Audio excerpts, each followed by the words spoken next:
Hello, everybody. It is April 17th, 2013.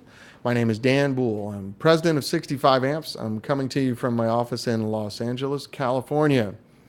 This is my weekly version episode of Lunch with Dan Boul.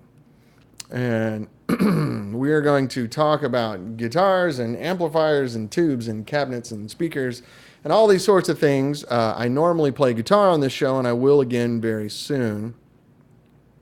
For those of you that tune in regularly and are waiting to hear more 65 amps, I apologize. It will be happening soon. We moved into a new building a few months ago, and it's just been absolute chaos, and the transition was pretty strenuous, to say the least. But we're doing okay. So for those of you watching the recording, there's a chat window here that I will be reading and not looking into the camera.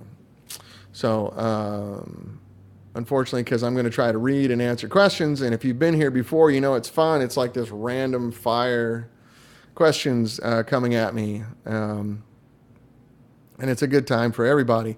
Nothing's off limits here. We're all adults. Every once in a while, a cuss word comes out because we're all, I think, men as well here. So without women around, we all digress down to nothing.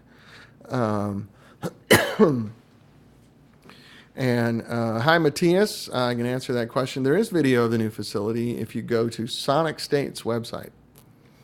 They did a really nice video. They came here and did a pretty comprehensive video. You can see the workshop, my office, and the wood shop as well. Greetings from Argentina. Hey, welcome. Good to have you here. I think we have several South Americans on. I think there was a Peruvian viewer here also. Bob Sacco asks, what's the advantage of the master voltage mod on the London? Distortion at low volumes and tube life. Fonzarelli just cursed for fun. That's fine, man. You cuss all you want. Doesn't bother me at all. I'm a grown man, and they're just words. I think actions are offensive. Words like murder and rape are offensive, but saying shit, fuck, whatever. Howdy from Vermont. Hey, Andre. How are you, buddy? You saw the Ampaholics video. Yeah, they are coming back for more, I think. That was in the old shop. Thank you, Fonzarelli. Yeah, I mean, you know, cussing, it doesn't matter. When I was a kid, I'm going to say 2 cuss words in this little bit. So if you're offended by cuss words, I apologize in advance. But it's a really relevant story. When I was a kid, my parents took me to see, of all people, Red Fox. Because Chico and the Man was on TV. Hey, Howard. Welcome back. And nobody knew that Red Fox's stand-up routine was one of the dirtiest cuss word-laden routines anybody's ever seen. So Red Fox comes out and says, listen, people say shit and fuck because they do. Said, you don't shit? Fuck. You don't fuck? Shit. I mean, that's, come on. So anyway, if you're offended by cuss words, I apologize. No offense is ever intended. They're just words to me. Speaking of wholesale offensive things, I want to go out of my way to send my most sincere thoughts and love to anybody who might be coming to us from Boston.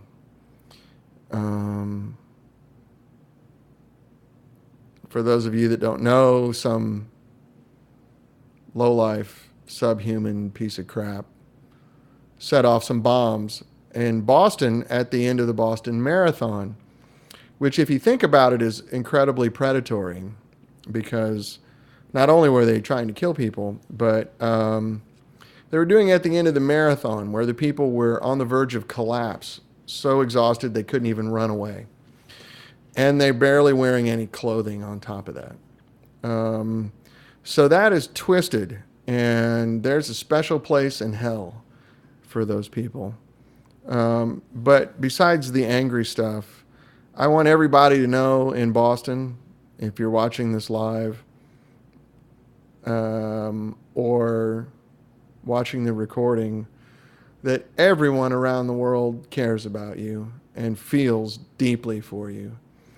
And if we could somehow erase that, we would. I think it's absolutely horrible and unforgivable, and I certainly hope the people responsible for that bombing do feel the full weight of the U.S. government coming down on them. So we have prayed for you. We have sent good karma. We have sent the best vibes we possibly can, and we all do care.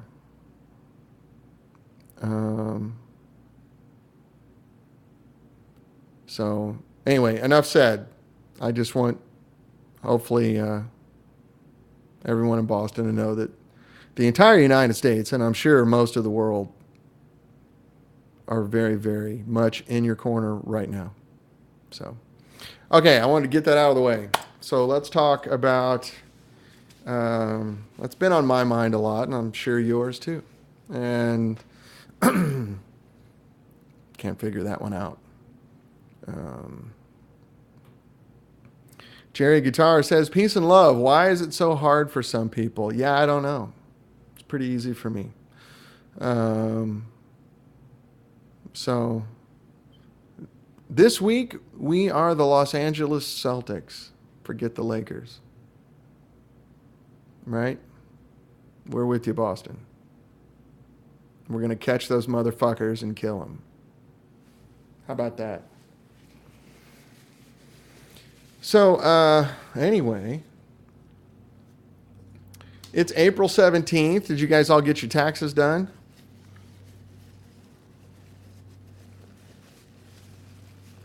I did. Barely. So, life in solid state hell. Yeah. Well, tax day came and went. What else is going on in the world? Did you guys watch the Masters? I don't know if you know it. I'm a bit of a golf nerd too. So, yes, I did mean to say Sanford and Son, Doug. Thank you. Yes.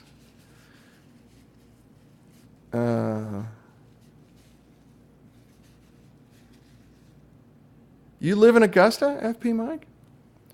Do all Americans do their own taxes? No, I use a CPA. They find more deductions.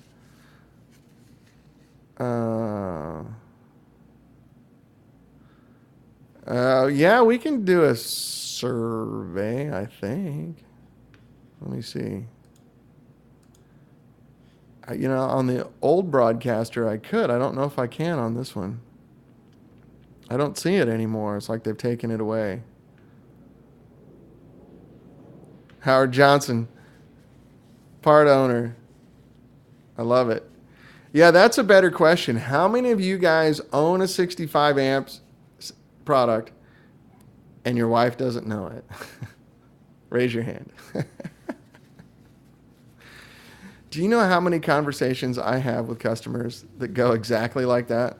So listen, what I got to do is I have to bring in some cash and, yeah.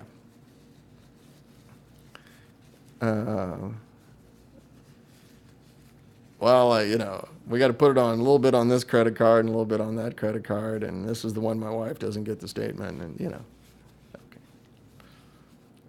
I mean, even with artists, one of the most funny conversation I've had.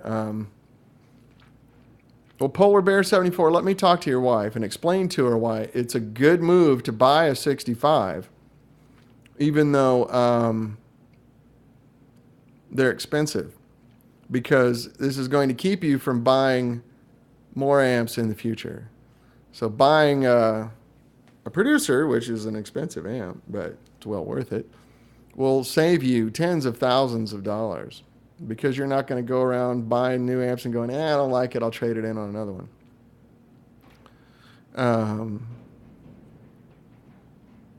So, all right, you guys are selling other products to fund your 65. See, that's good. FP Mike says, my wife thinks my 65 amps look great. She loves it, but she doesn't know how much it costs. Well, if your wife is watching, they're really cheap. So, no, here's the best conversation I ever had. So, one day years ago, when we first started working, hey, rock and roll, Willie. We first started working with Keith Urban, and he had been married to Nicole Kidman for like a year. And I get this call, hey, I went to Guitar Center, Platinum Room or Vintage Room, and bought a bunch of cool old guitars. You want to, or they're rehearsing right down the street from our old shop. And he bought like $350,000 worth of guitars. He bought like a 55 Les Paul and a mid-60s SG Special, a few acoustic guitars. I mean, it was insane. And I was like, dude, how do you get away with this? Doesn't your wife... I mean, I could understand, like for a normal guy, hey, I bought a $3,000 guitar. That's going to cause some marital strife. But $350,000. And he went, oh, no, mate, my wife makes more than I do. Oh, okay. Fair enough. Yeah, that's a whole nother world, isn't it? Like 350 grand worth of gear and whatever. One of your students bought one of Clapton's guitars. Oh my gosh. What did he give for that?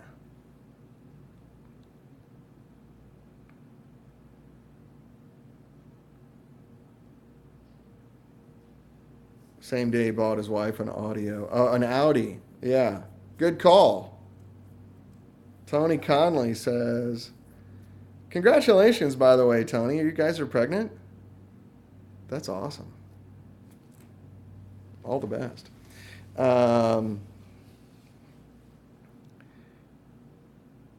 Monica bought me a 59 reissue a few years ago. That's more than a good wife. Yeah, my wife bought me a Les Paul when I turned 40. It was great. Bob Sacco says, congratulations, Tony. Everybody, Tony Conley's going to have a baby. Isn't that awesome? Yay! Don Butler modded my Mesa Boogie 22 caliber by putting in a Vox AC15 preamp. Though the amp still has the PCB board and the stock transformers, would a Mercury make a difference in sound? Yes, it would make a big difference in sound. Big difference. Actually, the Boogie transformers aren't bad. They're made by Magnetic Components, who are the people that make our Redline transformers. It's the same company that makes Boogie's transformers. I don't know if that's a good thing or a bad thing for you guys, but it's the same company. Okay, so, oh, my neck hurts. Oh, my neck hurts. I'm old. So old. So earlier, someone had asked me, what's our 212 cabinet modeled after? To be honest with you, the dimensions and the construction are taken from my 64 AC30.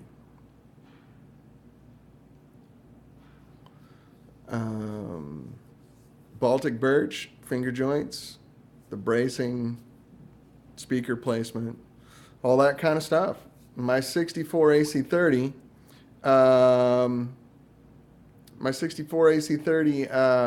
sounded incredible.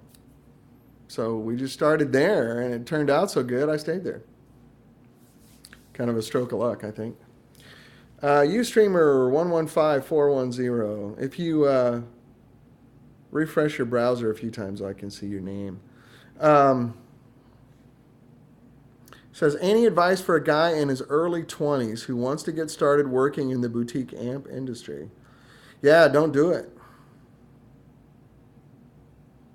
Seriously, it's a shrinking world. Um, Run away.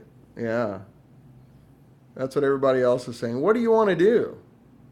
What are you interested in doing? Building or designing or just being in it?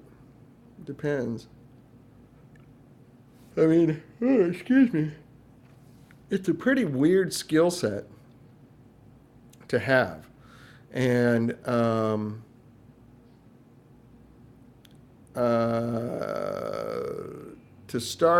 to get a job at a boutique amp company, you have to get some experience under your belt. So I would say build a few amps of your own. Take it to somebody and go, here, I make these amps. I want to work for you. You'll probably start out as an end-of-the-line builder, mounting transformers and switches and jacks and lights and stuff, pots, before you get into the wiring, and you learn from a master builder who can show you how to do things cleanly and correctly. And then from there, you just kind of work your way up. If you want to be in the sales part, you got to learn how amps work. You need a lot of knowledge if you're going to sell boutique amps. Boutique amps aren't something you can sell by going, trust me, they sound great. Everybody digs them. And I'll give you a deal. You know what I mean? You have to really understand how they work. Because the conversation really goes differently with a boutique amp in a store than a production amp. If you walk into a Guitar Center, or most boutique shops have some imported standard PCB gear. If you walk into these places and say, well, why am I going to buy this versus that? And they're going to say, well, mainly it's in your budget, and it's got 26 knobs and 14 switches, and they all kind of do the same stuff. They have different names for it, but it's all kind of the same stuff.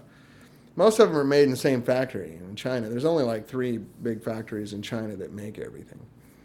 So you have a 33% chance that what you're buying is all made in the same factory by the same people. They just have different things they're copying. So very good chance that if you're looking at I could tell you the names, but I'd get in trouble. I mean, I know which ones are made in which factory. If you're looking at brand A, etc., good chance it was made in the same factory as brand B. But when you're selling a boutique amp, you have to be able to talk about the construction and the components and the engineering that went into it, and then be able to demonstrate it and say, listen, it does that, it does this, it does that. And you have to have a certain facility with the guitar to be able to illustrate that.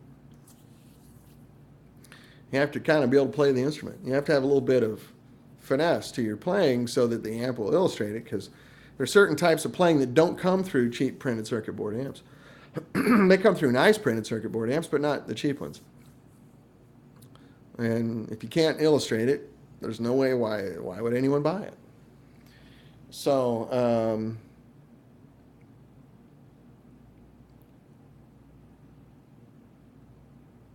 Jerry Guitar says, it's a tough business. Will kill a lot of a person's love for music, speaking from experience. Thankful for guys like Dan. Well, thank you, Jerry. You're very correct. It's a very challenging business. Very much so. And it's a shrinking market. Kids don't grow up playing guitar anymore. So Eric D11 says, Dan, briefly, what's your board level electronics background? Completely self-taught? No, I have a little bit of training. Nothing major. I took some classes in high school a long time ago, and then I took a few classes at the university level like 30 years ago. And then it just taught me enough where I could open up a book and learn. But I surround myself with smart people. Yeah, I got to start making ukulele amps. Which, getting back to Howard Johnson's question, why no tube amp for the kalimba? Because, tube amps make distortion.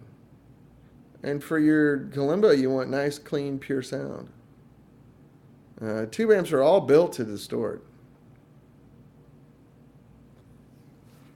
Excuse me. I couldn't sleep at all last night. My neck is killing me. What do I suggest? I'll tell you honestly, man, I'd mic that thing up. But if you need an amp, I know there's a few companies that make really good amps specifically designed for acoustic guitars. SWR used to make one called a California Blonde, and it sounds really good. I know Fender bought SWR years ago, and I think it's still available. It's called a California Blonde. It sounded amazing.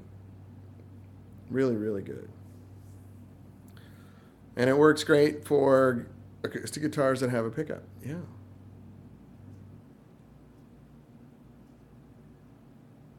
Nick S. says, I've got a degree in electronics.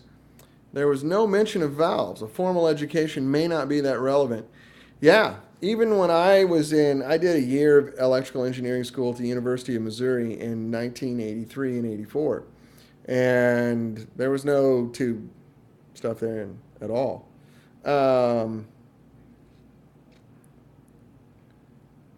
It's you got to look for it. You got to research.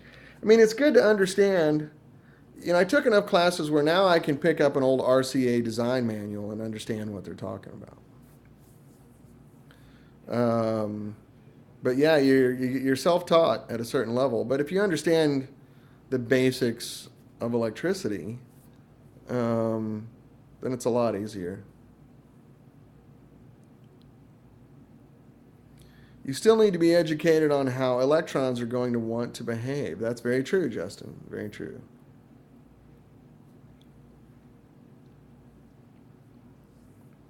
Yeah, Navy electronics books. I mean, there's lots of books out there. If you like to read and learn, it's not that hard to do.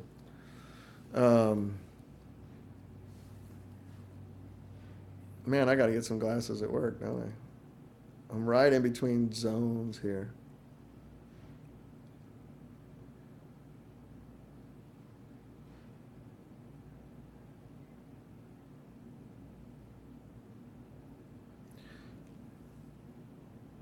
Oh, excuse me. I apologize. So, the next question was Neckhum asks, could you explain how speaker power handling capability works? Yeah, I mean, you got a voice coil in there, which is literally just wire wrapped around like what looks like a toilet paper roll. I haven't got the L5 yet. I'll get it though, don't worry. And the heavier that winding is, the more power.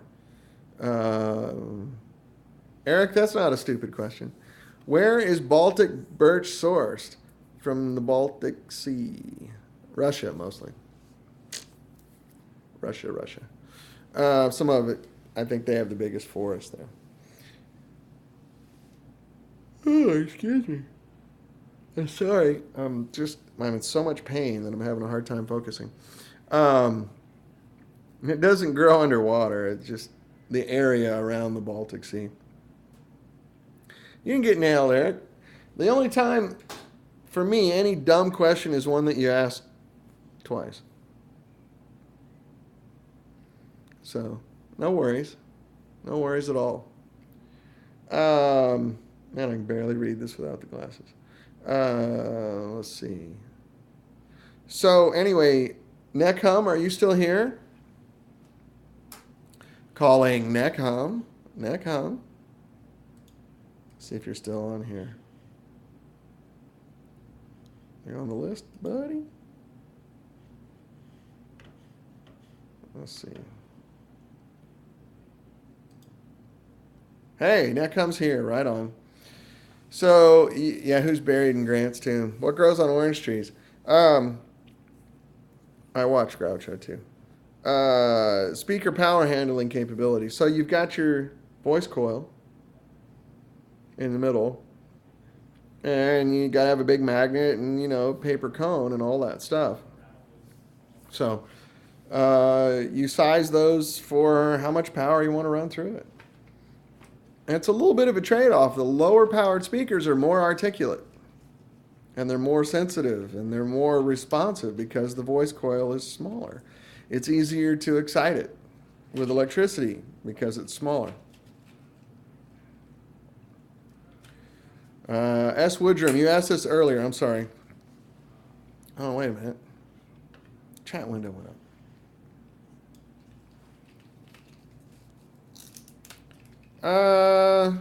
Yeah, roughly. Netcom says, so it's a number of wrappings around the coil that determine how quickly the speaker distorts as well. That's one of the factors. There's more than just that, but that's one of them. Joe Gorfinkel says, more mass equals slower response. That's right. Also, just the initial part of it takes more electricity to get it started. Howard Johnson asked, playing 3 guitars, a 612 double neck, Strat, Gibson can all be played through the producers via switcher. Yeah, absolutely. Absolutely. No problem. Absolutely. Absolutely.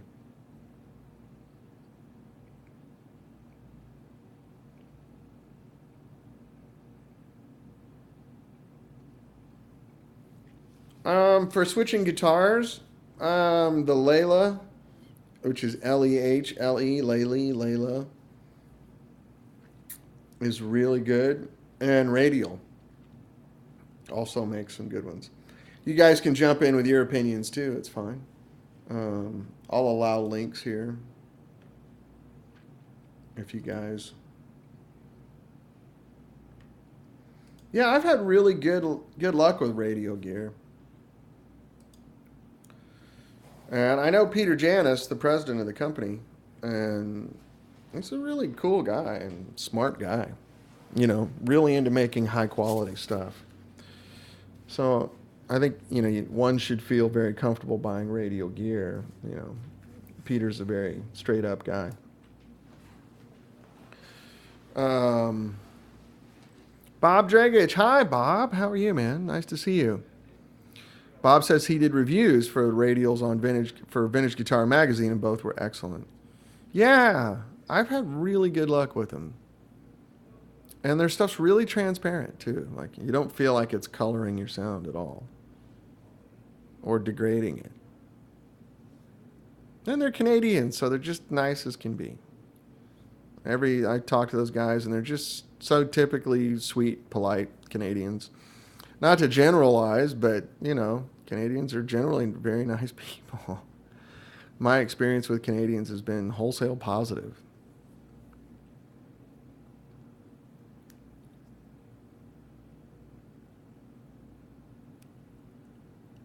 Yeah. So, I wanted to tell you about, we're making a change to our policy about warranty transfers. For those of you that don't know, we offer warranty transfer for our lifetime warranty on the amp. All 65s have a lifetime warranty except for the tubes and speakers, of course. But and if you buy a used one for a fee, we will recertify it. And we're going to offer 2 levels of that.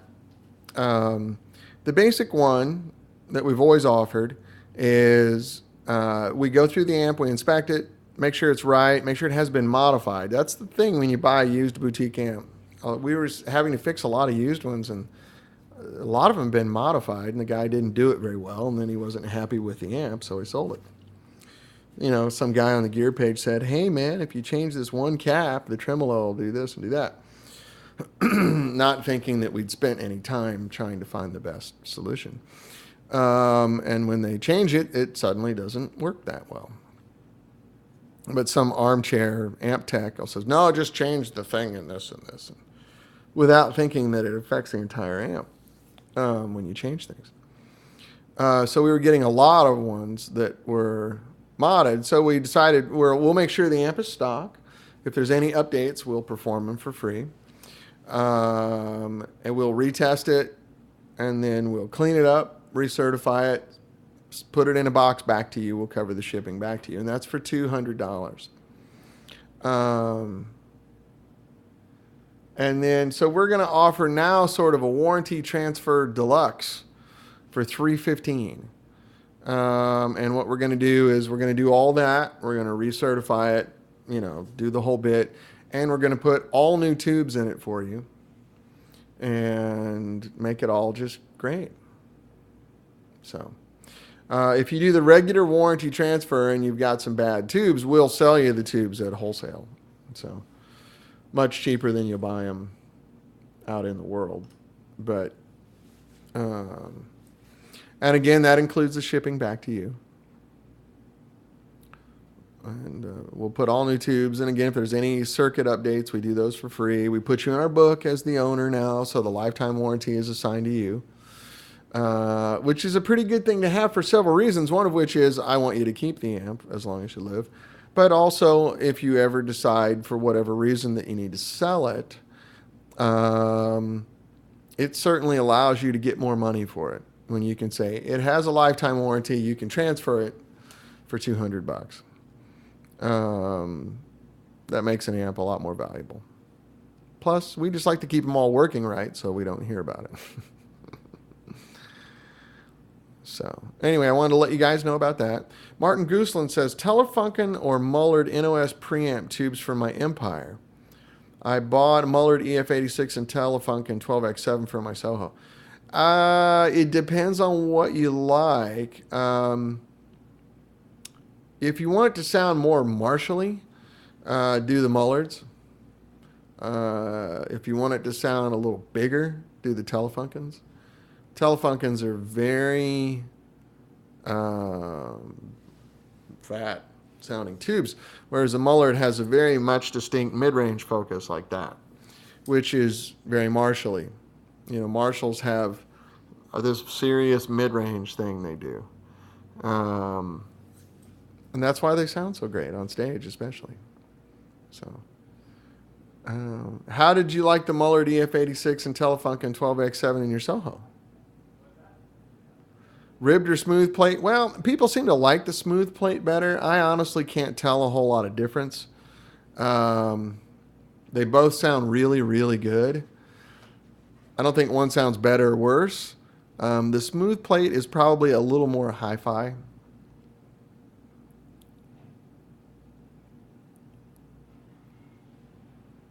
So, anyway, Rock and Roll Willie says, speaking of radial, are head switchers safe? Which between two heads and one cab? Sorry. Yeah, no, they're safe. 700 hertz. That's right. That's. Oh, cool, Martin. You're happy with those tubes. Can you make us a recording and share it on the Fans of 65 Amps page?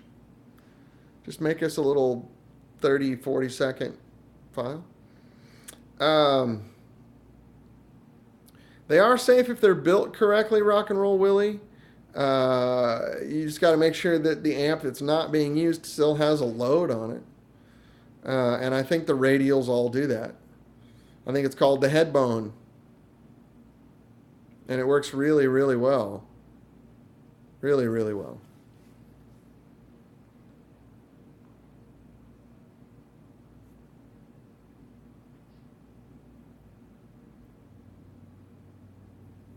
Martin Gooseland and King Darko all saying they have the radial head switcher. So does Rob Clute.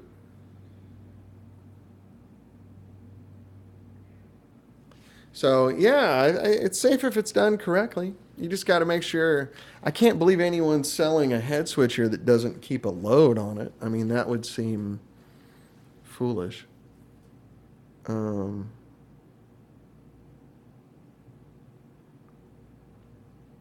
It's just wholesale dangerous. Excuse me. Sorry, guys. I'm not yawning because of you. I'm yawning because I'm a tired old man who's in a lot of pain. Rock and Roll Willie says, are you thinking about doing a 6v6 producer? Yeah, down the road. I've thought about just making a producer 6V, EL84, 5881, whatever, KT66s, KT77s, KT88s, just all of those just for fun. We'll see, though. I don't know. It's a lot of amps to offer. When you start doing that, it's hard for dealers to stock because I want to hear all 5 versions of it. They have to keep amps around that won't sell. Which 65 amps would you recommend for me? I play for a pop singer and rock with my band, Black Sabbath style. Probably a producer. I think would be a very smart way to go. That'll give you the most flexibility out of any of our amps.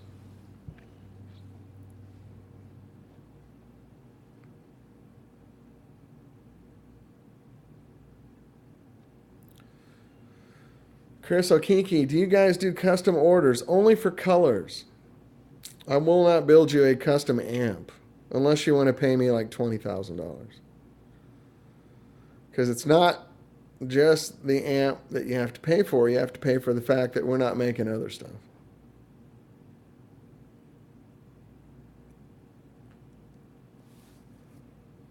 Oh, excuse me. Marco AMF says, I confess that I still mix up a lot of different models of 65 amps. How would you describe each one briefly if possible? I can't really do that here because it's hard to do briefly, but if you go on our website, there's pretty good descriptions of each one. Eric D, yeah, we can do custom colors that'll really add time to your order, especially since yours is almost done. Justin, I'll make a deal for you. 19,000, that's fine. For you, I'll do it for 19,000. Yeah, the black and tan looks great. Oh, excuse me. I apologize. John Doe asks, what does it take to become a dealer for 65? Well, I like to see you have a store and you have customers that are comfortable buying luxury goods. These are not $900 Chinese amps. So if your store only sells that kind of stuff, you're going to have a hard time selling them. And you're hopefully not too close to any of our other dealers. So, cool, Eric. Is there a minimum order? No. Do you have a store, John Doe? I'll be happy to talk to you about it.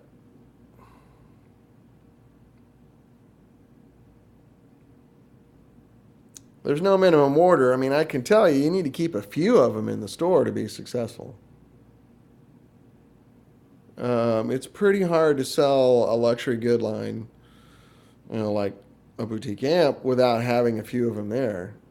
Because somebody's going to go, well, I really wanted to play that one that you don't have. I don't require dealers to stock anything.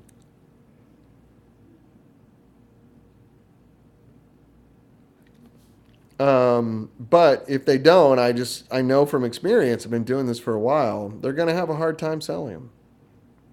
Sort of like if you want to become a Mercedes dealer, but all you carry is the E320.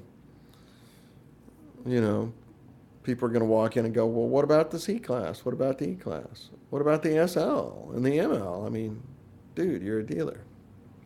Oh, no, I just have this one model. So you have to be sort of aware of that. It's tough. It's an expensive thing to do. Where is your friend's store? John Doe.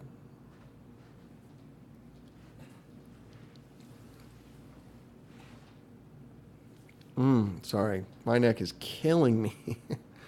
In Florida. Okay. Well, Florida's kind of empty for us. That would be really good. I'd be very interested to talking with your friend about that. Absolutely. Can you tell us the name of the store, or is that something you'd rather not post on the show? It's fine if you want to be private about it. It's no worries.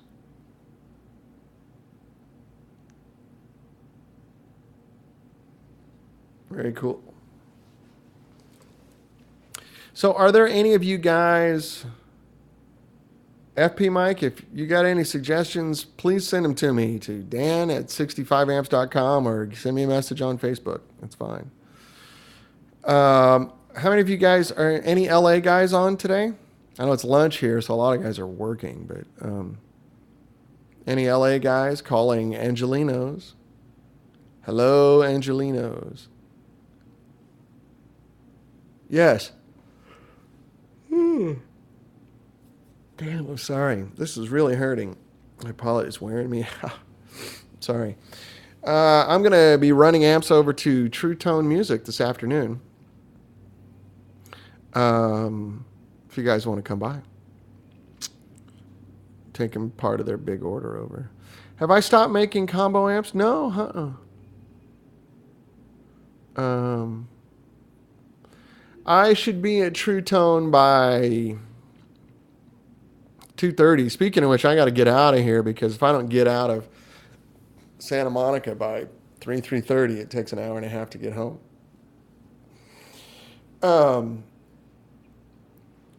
Yeah, I'm gonna drop off amps and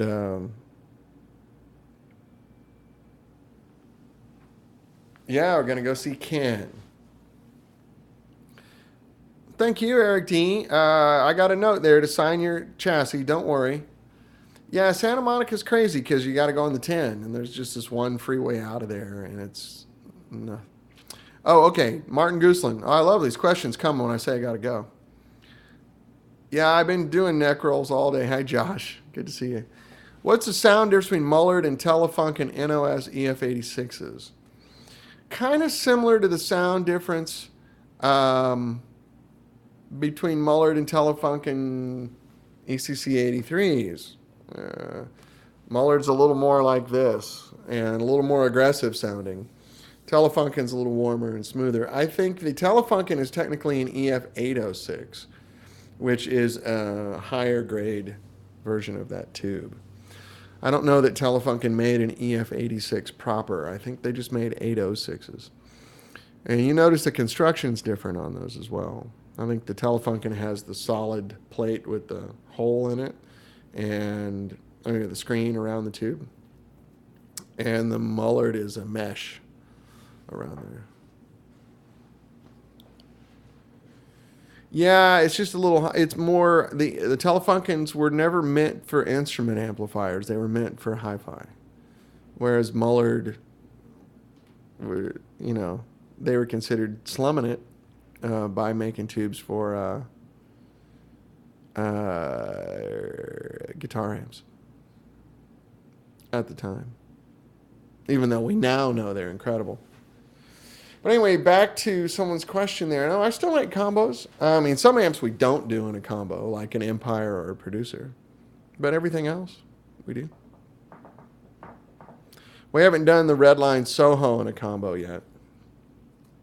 Which we will, but it probably won't be till the end of the year. We've got to redesign it. Ain't got no time to do that now.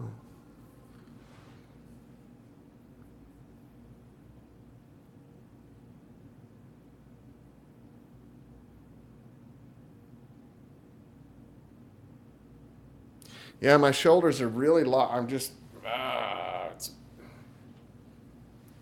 Who designs? Who designs what, John Doe? Me? I design the amps at sort of a medium to high level. And then I get smart guys to make it work for me. I'm sort of a cocktail napkin engineer. I can draw things out on paper, but that's about it.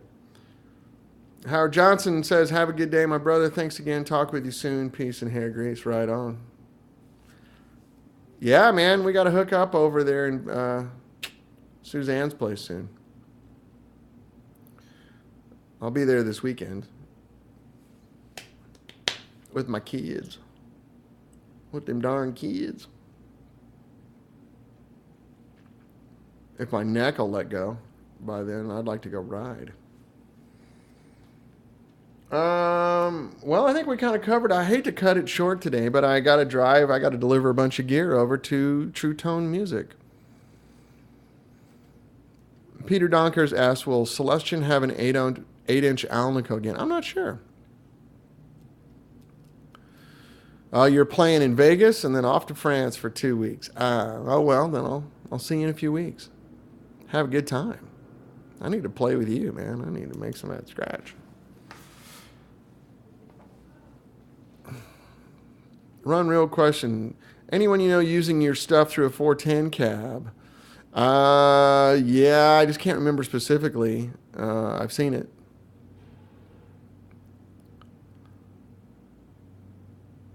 Thank you guys. I appreciate all the kind words. I am going to have to call it a day.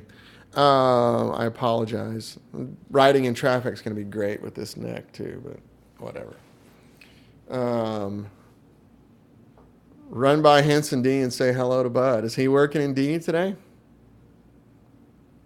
Bud. I haven't seen Bud in a while.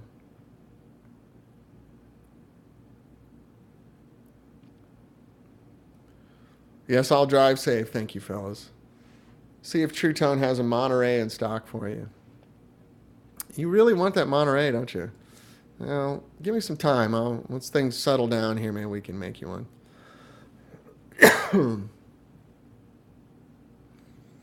Oh, thank you, Justin. Yeah, you and I need to talk, actually.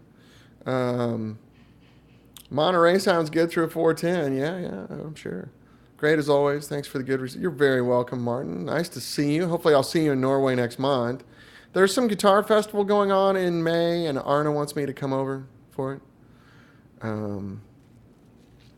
So, anyway, Blaine B, thank you, man. I appreciate you guys sincerely.